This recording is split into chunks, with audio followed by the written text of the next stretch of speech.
గురువులు అభ్యుదయ భావంతో ఆలోచించినప్పుడే సమాజం మంచి మార్గంలో వెళ్తుందన్నారు డిప్యూటీ సీఎం బట్టి విక్రమార్క. టీచర్స్ డే సందర్భంగా రవీంద్ర భారతిలో నిర్వహించిన గురు పూజోత్సవానికి చీఫ్ గెస్ట్గా హాజరయ్యారు. ఇందిరమ్మ రాజ్యంలో మొదట టీచర్లకే ప్రాధాన్యమిచ్చామన్నారు. విద్యా వ్యవస్థలో ఏ మార్పులు వచ్చినా మొదట స్వాగతించేది టీచర్లేనన్నారు బట్టి.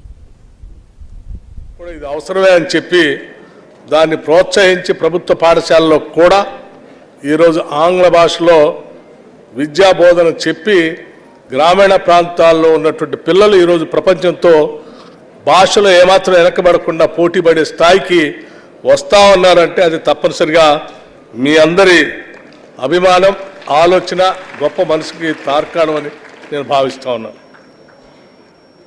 అట్లాగే కాంగ్రెస్ ప్రభుత్వాలు ఎప్పుడు కూడా విద్యకి అత్యంత ప్రాధాన్యం ఇవ్వటమే కాకుండా గురువులకు కూడా అంతే ప్రాధాన్యత ఇచ్చుకుంటూ వచ్చింది.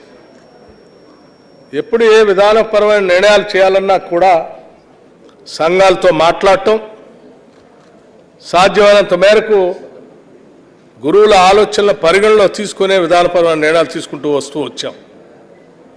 అందుకోసం ఇప్పుడు ఈ ప్రభుత్వం ఏర్పడిన వెంటనే రేవంత్ రెడ్డి గారు ముఖ్యమంత్రిగా ఉన్నటువంటి ఇందిరమ్మ రాజ్యం కాంగ్రెస్ ప్రభుత్వం ముందుగా ఆలోచన చేసింది కూడా గురువుల గురించే.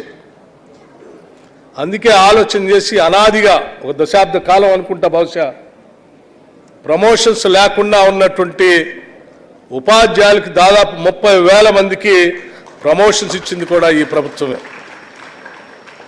అట్లాగే ట్రాన్స్ఫర్స్ లేకుండా ఇబ్బంది పడుతున్నటువంటి టీచర్స్కి దాదాపు ఒక 45,000 మంది టీచర్స్కి ట్రాన్స్ఫర్స్ చేసింది కూడా ఈ ప్రభుత్వమే.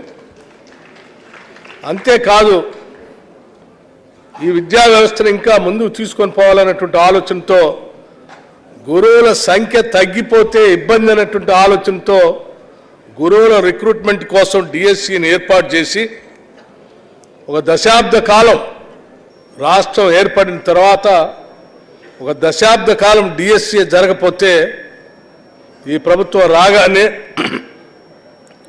డిఎస్సి ఏర్పాటు చేసి దాదాపు 11,062 మంది టీచర్స్ కోసం డిఎస్సిని ప్రకటించి పరీక్షలు నిర్వహించి ఇంకొక వారం రోజుల్లో రిజల్ట్స్ కూడా వచ్చేటువంటి ప్రక్రియకి ఈ ప్రభుత్వం తావచ్చింది.